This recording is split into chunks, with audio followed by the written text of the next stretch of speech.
welcome to another Medium Unlimited stream. Today we're going to be exploring Lightroom on the iPad. And I'm really excited to explore this because I think I've had Lightroom on the iPad for a while, but it is until recently where I found really cool new updates that I think make editing on the iPad worthwhile. So I'm happy to share those with you today. We have the iPad Pro here with me. Let me share it with you. We have the iPad Pro here with me. So if you've been considering getting the iPad Pro, honestly, the Lightroom app works on both, so it's fine. But I do feel like it runs so smoothly in this, and the screen is absolutely beautiful. So it definitely shows that level of fidelity that you hope to get with your photo editing process. So hopefully that helps you, decide whether you're willing to drop off from the desktop version and or have a dual workflow of using the Lightroom on the iPad and on the desktop. So that leads me to the question of the day. Do you rather use Lightroom on desktop, or have you given Lightroom on the iPad a try? I'm really curious about that because I think I definitely was on the fence for a while there. Even though the iPad can be really handy, I definitely felt like in the back of my mind, what if it doesn't do everything that I can do on the desktop? I can tell you it does a little bit of that and maybe more. I've done a couple things so far, so I'm excited to share those with you. Jump on the chat, let me know where you're joining from, what time of the day is it, where you are, and let's get to know each other a little bit.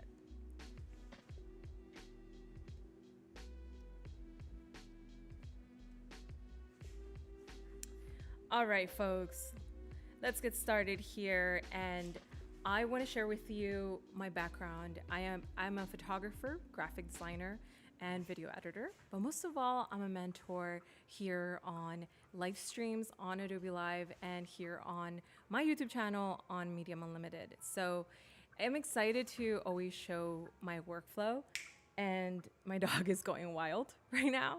I think that my energy is starting to catch up.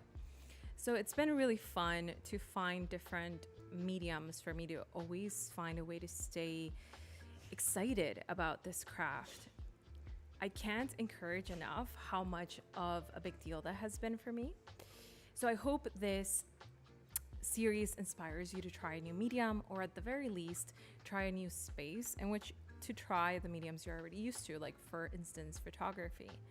So I'm excited to share some more of my process, but definitely let me know if you have any questions as I work through this workflow, because I'm gonna try to go fairly fast. So jump in the chat wherever you are and let me know if you have any cues.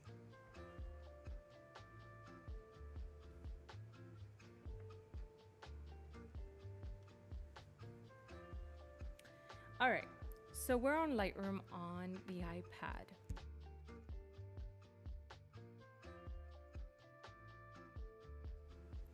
My dog is messing with my cat at just the nick of time, so that's a lot of fun. She is definitely obsessed with my cat. Okay, so this is the photo that I want to show you today. I took this photo in my studio garage, no less, right? It's kind of awesome to find myself creating portraits in this time in my life, because I think I always end up going back to portraits one way or another.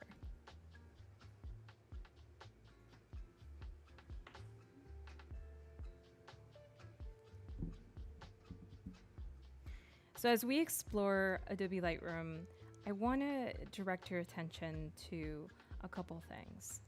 So when I import a photo, one of my main objectives is to find some of the best shots out of the hundreds of shots I must have taken.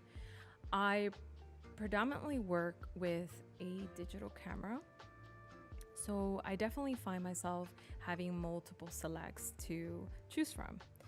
And the way that I find my hero image is often by having a starting point. So you see here, I've rated some of these 4.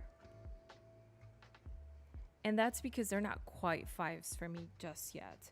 Some of these you can see I used to demo what are the opportunities of this image.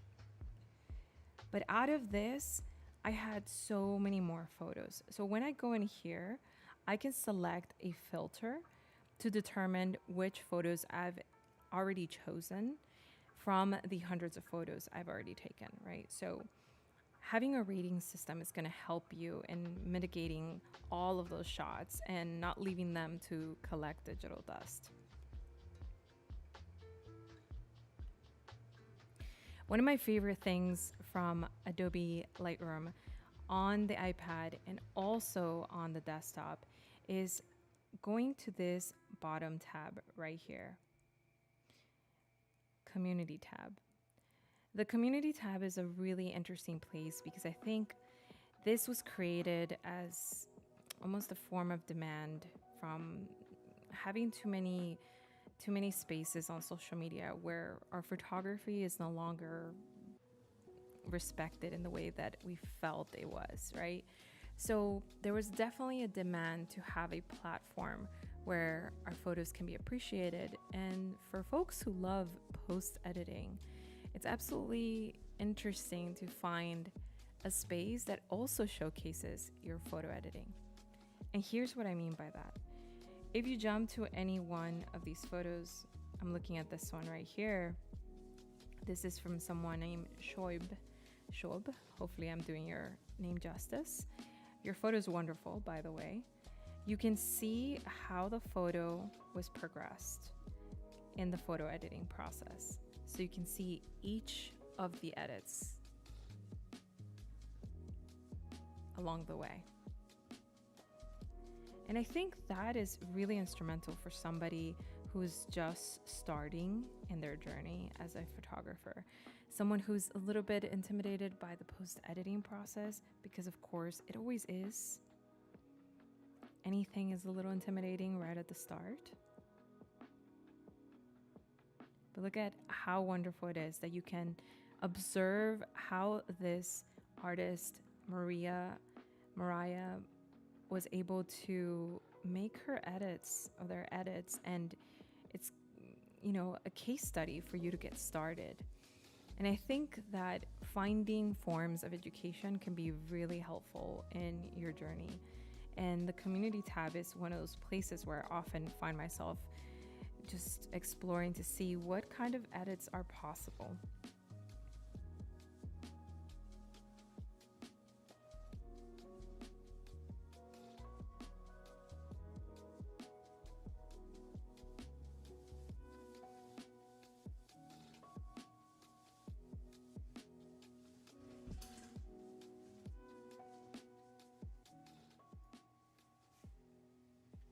So let me show you here how you can find yourself sharing some of this work.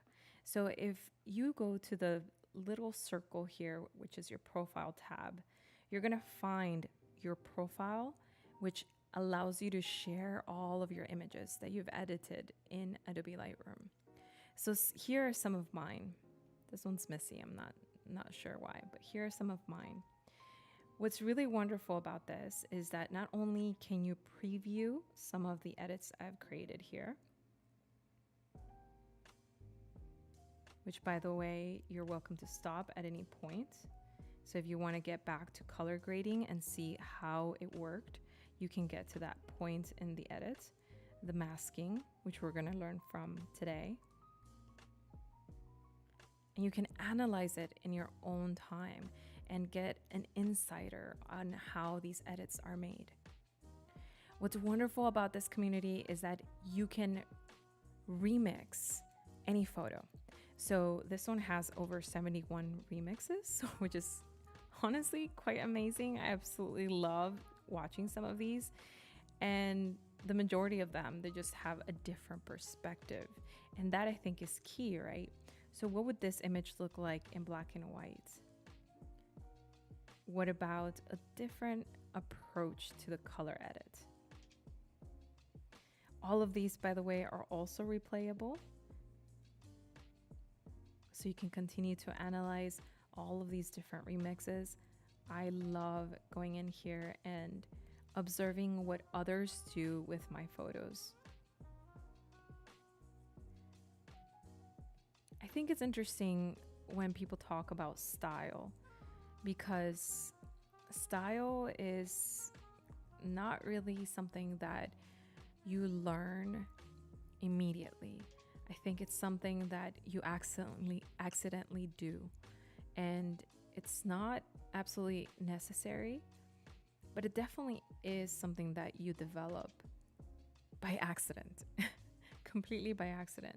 So observing other people's approach to your photography, absolutely love this one, can be really eye-opening. And what's so cool, some of these folks made the filters available. So if you go here and click a tab, you see Gabriel Owens' filter is now saved to my community tab. I'm gonna add a little custom thing here,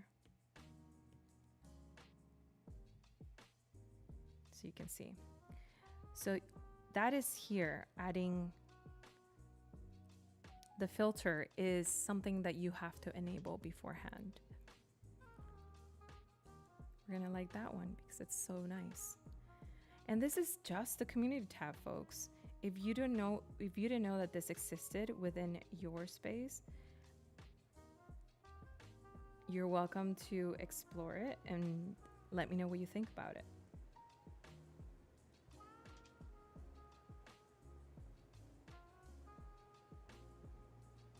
That one's a really cool one. I'm gonna turn this off.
Okay, we're back.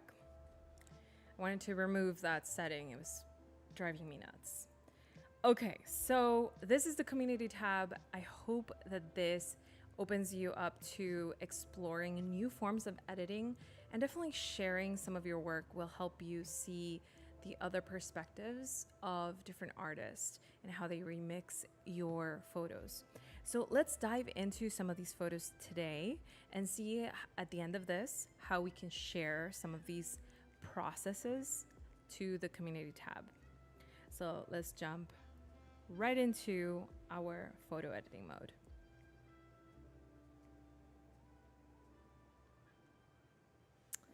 All right, great. So we're here and we have our selects, some of our selects, and I'm gonna jump into this photo right here.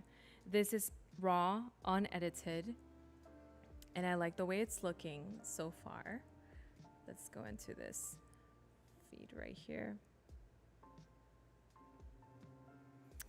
And we're gonna be using different settings, okay? We're gonna jump into the newest update, which is Gen Fill, so that we can remove things that we don't want out of our scene. This one doesn't particularly have too many things, but I'll show you an example of what that looks like. And we're also going to be working with maskings. I absolutely love using maskings because it lets you do a more precise edit. So let's go in here and start playing with this. If you look at this image, for example, I'm going to go into versions and revisit the original. When I go in here, I'm going to click apply for now so we can see how we can use Gen Fill in order to explore a better removing option for our post editing workflow. So I'm going to jump in here into this remove button. And in the remove button, we have this little tab that lets us see whether we use generative AI or we opt out. I will tell you right now that not using it definitely gives us weird results, whereas using it, the results are so much more refined. Let's brighten this image just a little bit so you can see what the obstruction is in the background.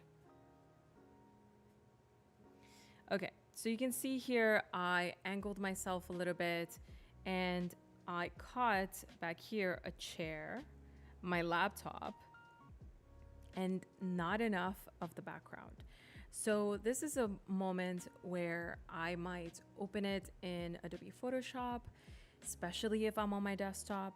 But if I'm not and I'm on the go and I am in a fun coffee shop and I just have Lightroom with me, I want to be able to continue editing, right? So albeit there is Photoshop here on the iPad, I definitely want to be able to do some of these edits natively and not have to move around too much.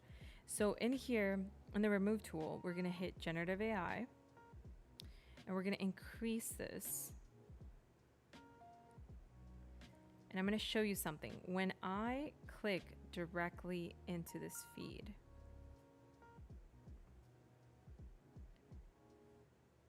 as soon as I let go, it's going to start generating. I'm going to click cancel because that's not what I want. I want to be able to select all of this, but you can see not having everything in frame and having a small brush can be cumbersome. So again, I'm going to click cancel. I suggest you make this frame as small as possible. Make the brush a little bit bigger and then just brush away. As soon as you move your pen away from the iPad, it will start doing the generative render. So it gives me an option here. I'm going to go into refine, and in here I'm going to find two more options, additional options.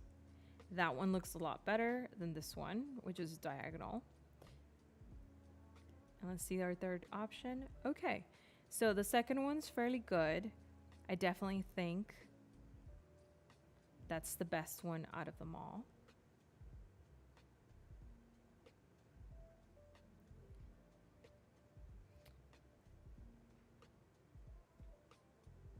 But I think I'm gonna do another render just to see what else I get.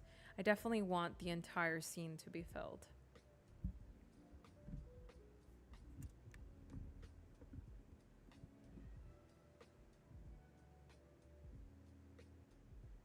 Yeah, that looks a lot better. So I'm gonna refine this to see the other options. I think that's a good one for me. So I'm gonna be done with the selection by pressing done and done again.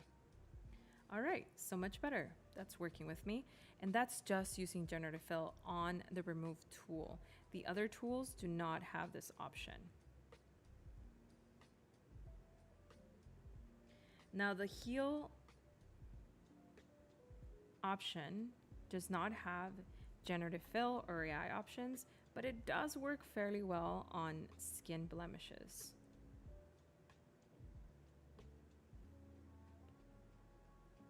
If you wanted to use the clone stamp, it works a little bit differently. We're going to select from an area that is your reference point. That's good if you want to duplicate maybe birds in a scene, you want to duplicate another flower, but not so much for removing blemishes.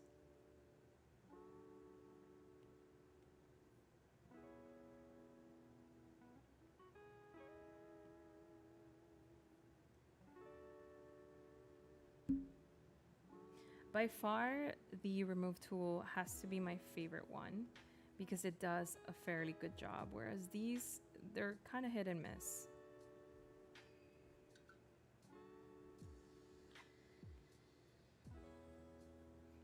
I find that the smaller the selection, the better it is. The bigger the selection, the more funky the results. Okay, so that's looking good. I'm gonna hit done there. That's working for me. And I'm going to go down this section and start to explore my options for the photo editing. So in here, I want to point you to the presets section. So under the presets section, we have this new thing called adaptive presets. So all of these presets are essentially reading your photo and discerning what is the best preset for it. This is only available on the Creative Cloud subscription, so the premium tab might not be visible if you don't have that. Okay, I'm gonna go into the recommended section, and already I see some really cool results here. Let's see, we've got a brighter image, we got a little bit of a mood with green in our shadows. We got the classic black and white.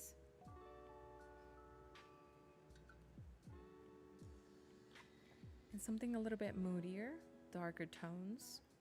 That's working. These are all super cool. So if you want to see more options, you also have this little tab right here that says more like this. And it continues to search for more variations within this option.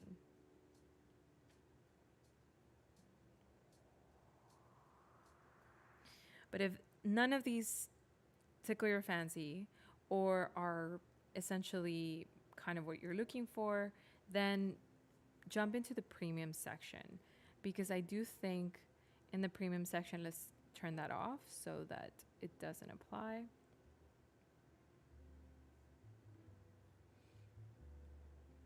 In the premium section, we have things like, one of my favorites is having different options for skin. So I have portrait for medium skin, deep skin, and light skin. So let's go in here and see what we find.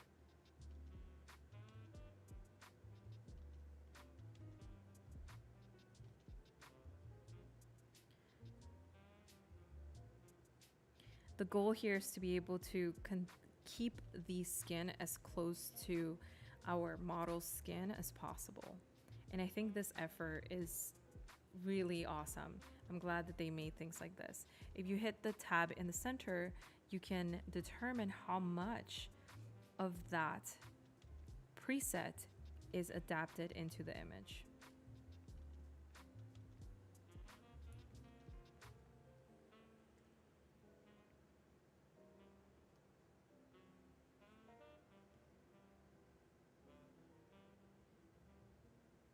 And those are super cool. But we also have these really neat styles like seasons in spring, summer, and autumn. So let's go in here and find some of these options. I'm always curious to see what can happen with these images. Cinematic filters. Whoa, I love that one. That one's really neat. Let's reduce the amount. And there you go. We got an option right there.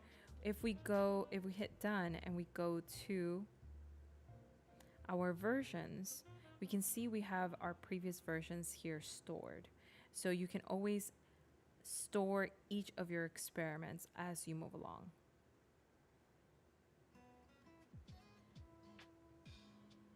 Now I want to jump into our cropping tool. In our cropping tool, you're going to find really neat buttons that I think can help you in determining the style of your photo. For example, if you want to get creative, you can flip your images.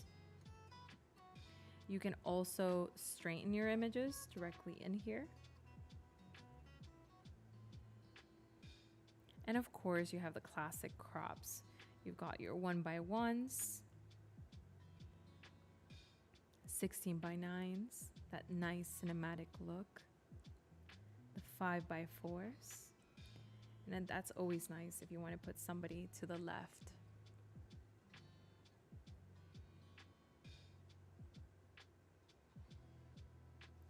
And you have different aspect ratios if you're considering posting something like this on a 4x5 on Instagram, or you want to share it as a 4x5 or potentially print it.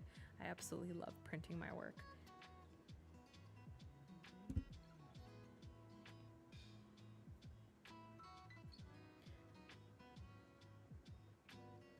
In this case, we're gonna go with the 9x16, 16x9, so it's gonna be a horizontal ratio. And I kind of like the idea of making this photo right here vertically, horizontally. Okay, so I like this. This is working for me, and I'm going to hit done. That little done button can sneak up on you.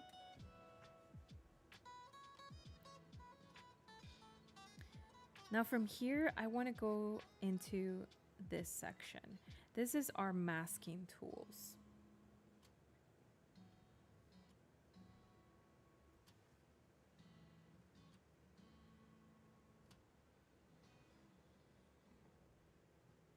Hopefully you can see that. Awesome. So these are our masking tools. And in here, I want to be able to explore a more precise way of editing. As you can see, all of those edits were essentially presets that give you a global change to your entire image. And that could be a good starting point. It could very well be your ending point, right? You just click one button and there you go. On the go, you can have your final edit. But what I want to do is I want to explore the masking tools to be more precise and the options that I do to this image. So far we've got a couple of edits. Let's do a third one. So under the masking tool, you're gonna find this little plus button.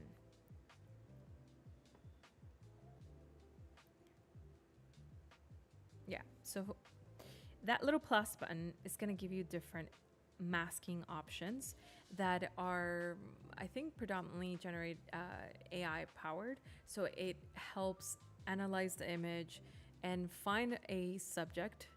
It helps find the sky, and it helps find things like color range and luminance range, which I really, really love.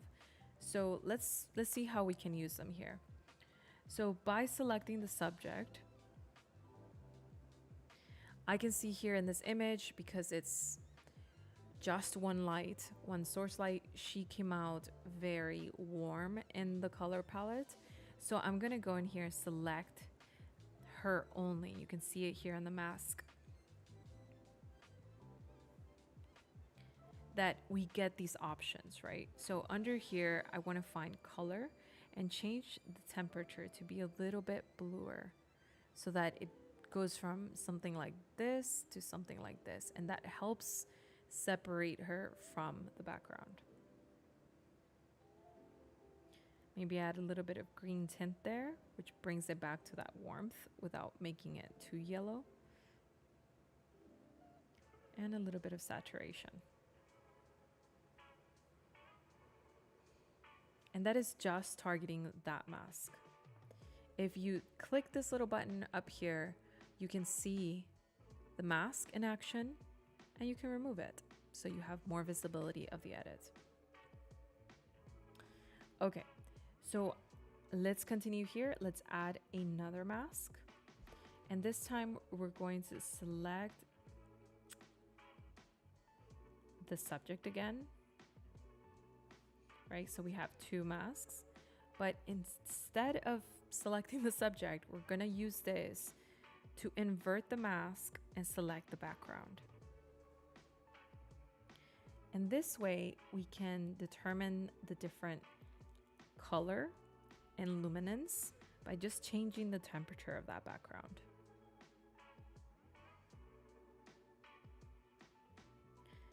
There's a lot that can be done here, especially now that we've isolated that background. It's really interesting how these masks can help you layer on a lot of different edits.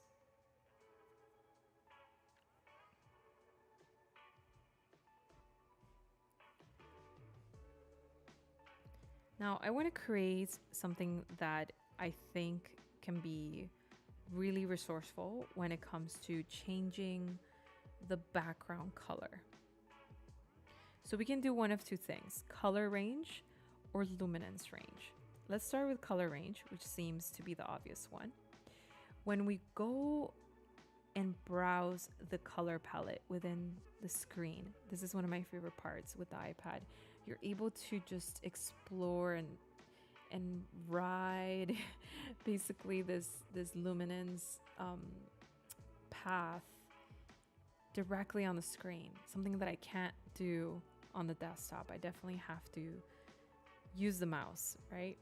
So you can see here, wherever it's red, that is the area that's going to be masked. Of course, out here is a different color. We have something darker. Here we have yellow. Okay, so let's refine this edit so it's not impacting so much of her skin.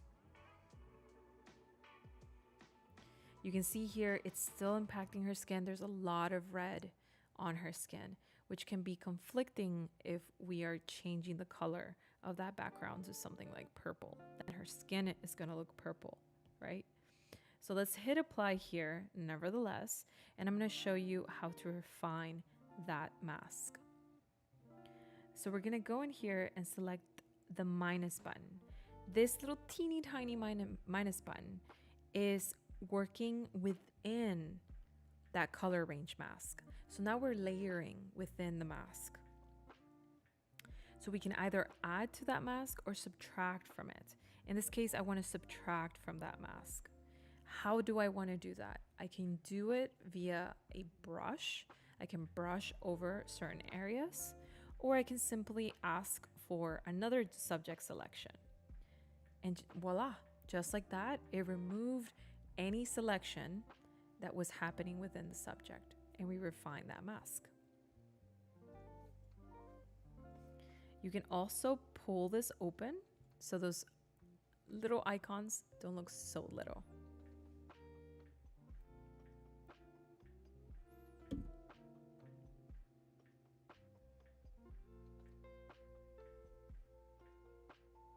Okay, so I think I'm ready to change the color of this scene. So far we're using the color range with a little bit of help by subtracting a subject mask. Now we're gonna go here in our properties from our mask. Don't get these confused for the usual edit panel. This is the masking panel.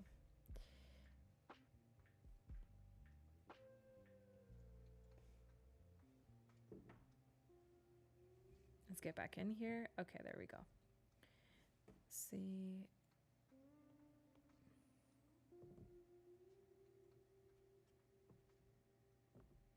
Hey, Mr. Pencil, you died on me. Okay, so yeah, it really did die on me. Okay. So no need to fuss. If my mouse died on me, I would definitely not have any options. But this is the touch screen. So I'm going to change the color of the background, and I'm going to use this color spectrum here to navigate through colors that are going to look mostly natural within the scene. We're definitely looking out for anything that's too cool. So on the cool side, not the warm side, because it might start to show some like chromatic aberration on the edges of my scene. You can start to see them right there. So our best bet is something still within the warm side. So if you're gonna do blue, still kind of have like a lighter blue. But I think I'm gonna go with something like this. Let's change it up. Let's see what other option I have. Ooh, that blue is so pretty. No, I still like the pink. Okay, so then we can also change the temperature and a little bit of tint. There's a lot of layering that can happen right here. And that's just changing the hue. What if we change on purpose the color? So this is the colorizer.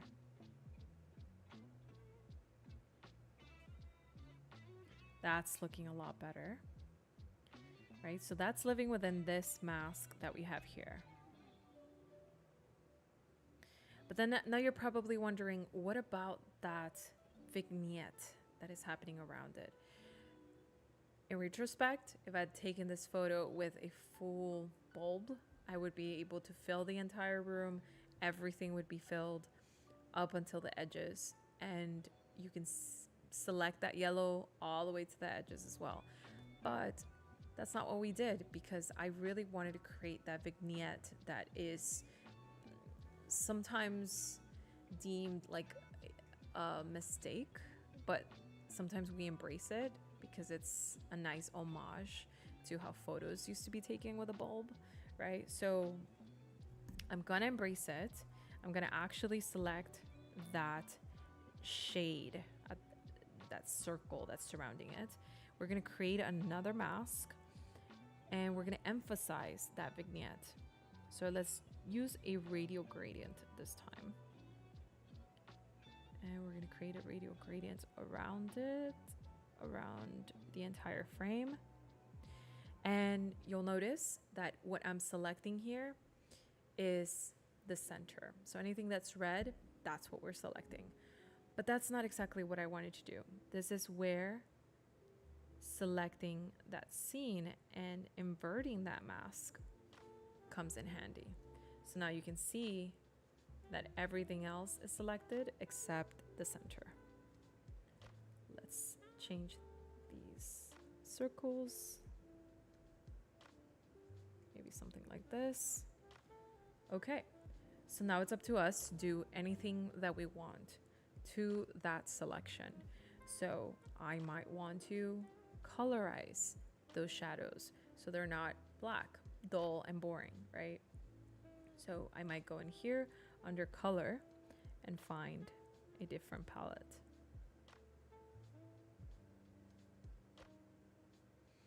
Adding a little bit of green turns the edges purple, which is kind of cool. And adding a little bit of red starts to make this whole thing feel a little bit fuller than we had it before. But I still want it to be a darker red because I like that vignette. Under effects, I'm gonna reduce the texture so it doesn't get blown up with grain. Yeah, that's working for me.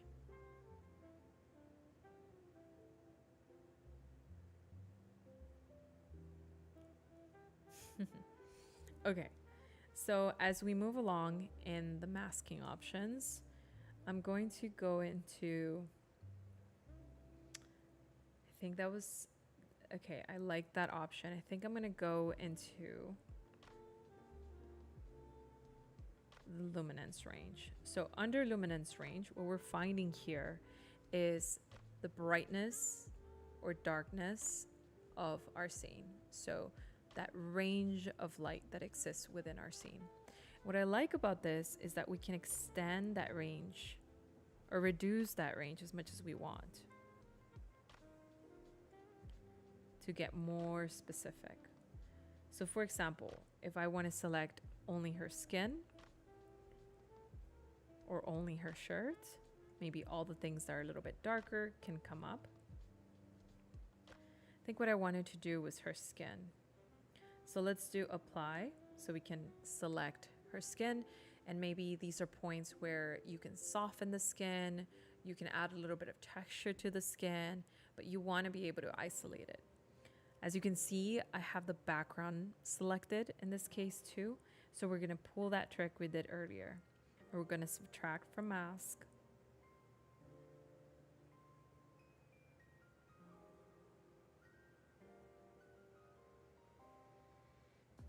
I wish I had a sky.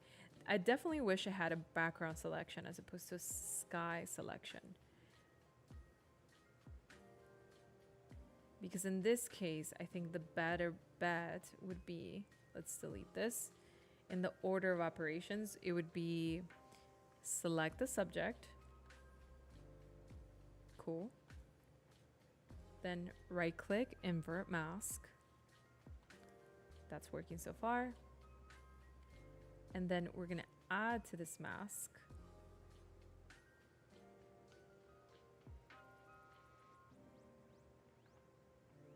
and we're going to do luminance range right here.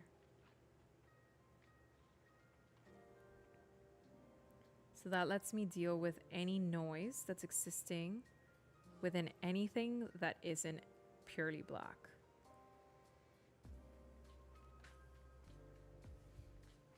Put that at -14. Yeah, that looks good to me. Sweet. So this is what this scene looks like so far. Let's press done there. I think that's looking so good, right? So this is a before, and here is your after.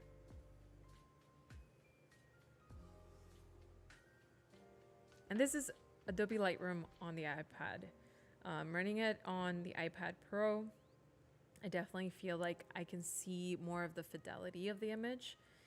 But most of all, I think the workflow of being able to be tactile with your image can help you edit a large number of images in a way that I don't know if I'm in the desktop. I find myself getting lost in the editing zone pretty easily, but there's nothing better than something portable and getting lost in your artistry somewhere you really love. So I love my space, my studio space, but if you love your coffee shop or you enjoy a little bit of outdoors, I think a balance between tech and all of the other activities that we have is a very, very important thing. So yeah, the iPad has really worked out for me in that sense.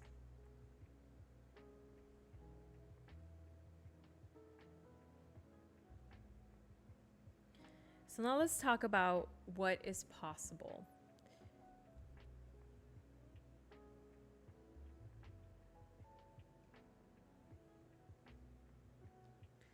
Let's talk about what is possible once we have our image completed, right? I want to be able to share my images in spaces that are going to be appreciated. And I know a lot of us have qualms about what those spaces are nowadays. So I definitely think one of the biggest things that I've done in continuing to keep up with my community is, first of all, meeting your photographers in your local area. I think that's very, very important. Also, finding a community online that makes sense for you. So I'm not a very big, if you don't like it, throw it away kind of person. I think if I don't like something, I find ways to make it work for me. And the World Wide Web is huge and it's really, really vast, okay? So this community space has definitely given back to me, and I hope you can find a way to share in there and hopefully learn something and find your own community too, because I do think that is such a primal nature that we all require, especially in the creative field. So let's talk about how we can share this photo now that it's been completed, so that other folks can find it, they can find a way to edit these photos and maybe remix them, right?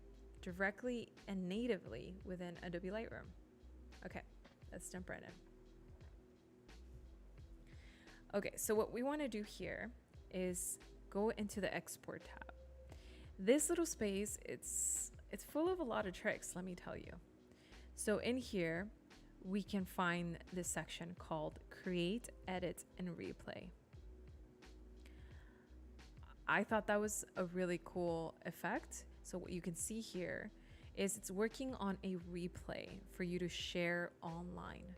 So it's essentially creating a quick reel for you in a snap. So let's let it think for a little bit. It tells us here to tag Lightroom to get featured. So let's take a look here what we get. So let's save this video.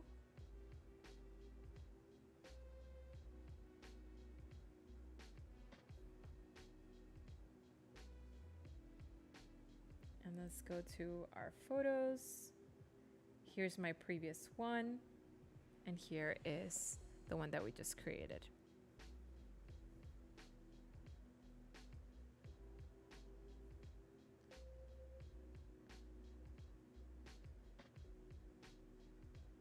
And that's directly from Adobe Lightroom. That's helping me already. I love showing off my process, and this is very helpful in doing just that. Let's play this one.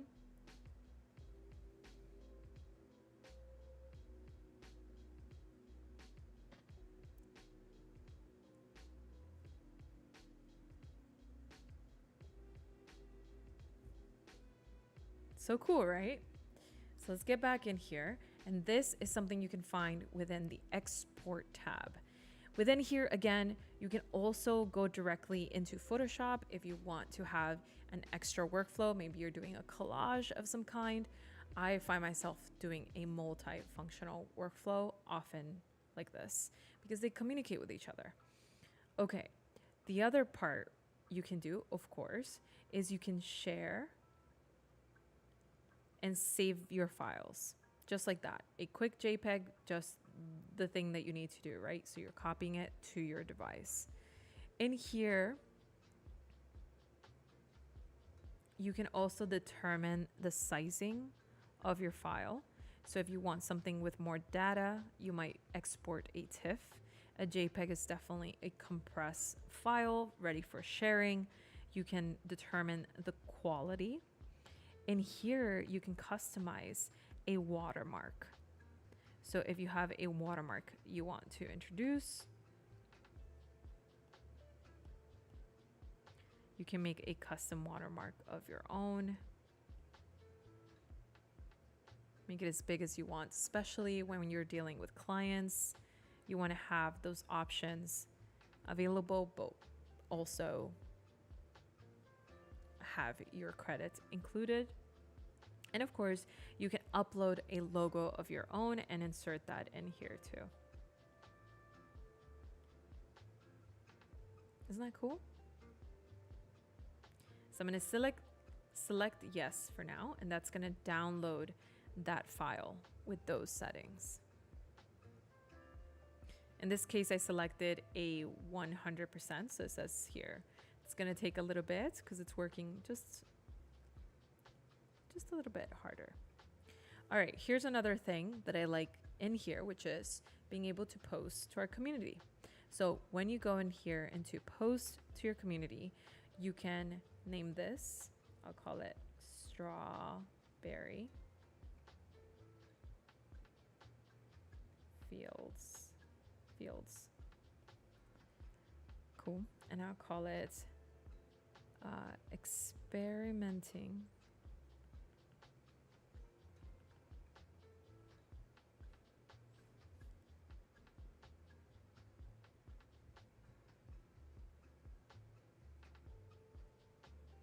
and we get to select our subject matter. So this could be fashion, lifestyle. I'm surprised there isn't a portrait one here. People for sure.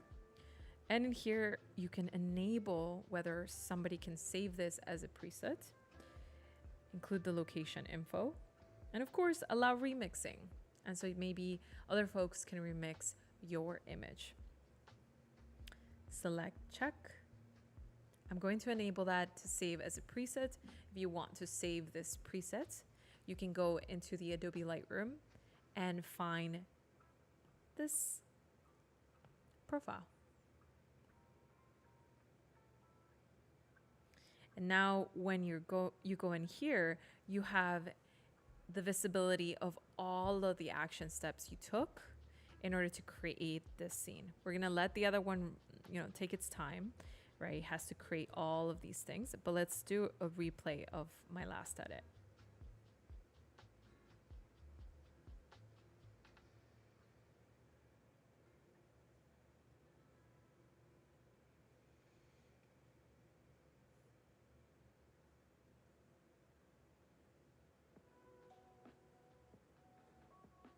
It's cool, right? So as we navigate through these, you can see here, there's a little tab because I enabled save preset. I can download it and it says here, purple dreams and logos added to the community filters, okay? So you can go in here and of course, go back. Let's get back to our Lightroom section. And I can go into maybe this photo right here. Get back to our presets and go under yours. And in here, you're gonna find saved from community. And these are all the filters that you save directly from the community tab.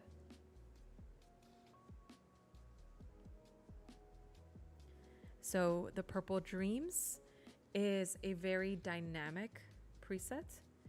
So it's something that is going to have to discern what is in your image, right? Because we used a lot of masking tools. So that is the kind of adaptive preset that you find on the premium section. Whereas these are more global edits, so they're a lot easier to apply.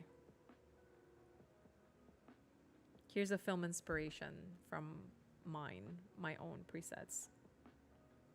Here's that preset we downloaded earlier. This one doesn't quite work on this scene, but of course we can still moderate how much of this filter is selected. And from here, you can continue to edit. So let's press done here. And let's say I want to continue to edit in here. I can change the lighting with the curve tool directly on the panel. And I think the green is a little much, so let's bring it down just a tad. And maybe layer some color contrast. That always looks funky until it gets better. Let's go into our color mixer tool and select the target adjustment tool to change that background color.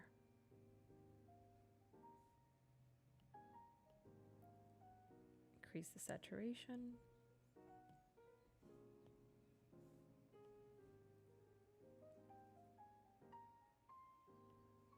And under color grading, let's add a little bit of hue into the shadows.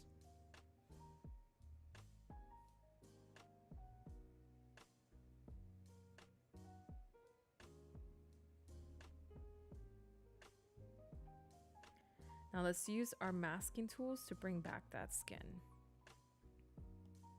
just like we learned earlier. Select subject.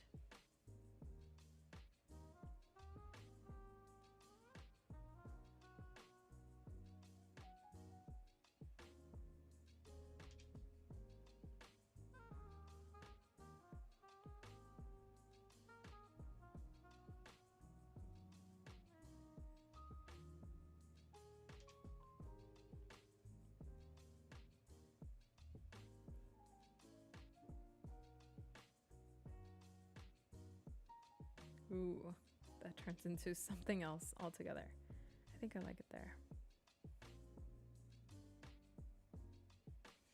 And there you go. That was a quick edit based on a preset that we downloaded, and still have the ability to continue to edit and layer all of the things we learned today. So hopefully, folks, you felt inspired. This was really interesting for me to explore Adobe Lightroom on the iPad. I'm going to be exploring other apps on the iPad also, because I can't get enough of the iPad quite naturally. So hopefully I'll see you here on the next stream.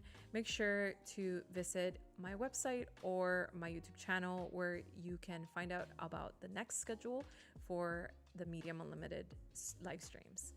Again, my name is Sin Lagos. Thank you for being here, and I'll hope to see you on the next one. Bye.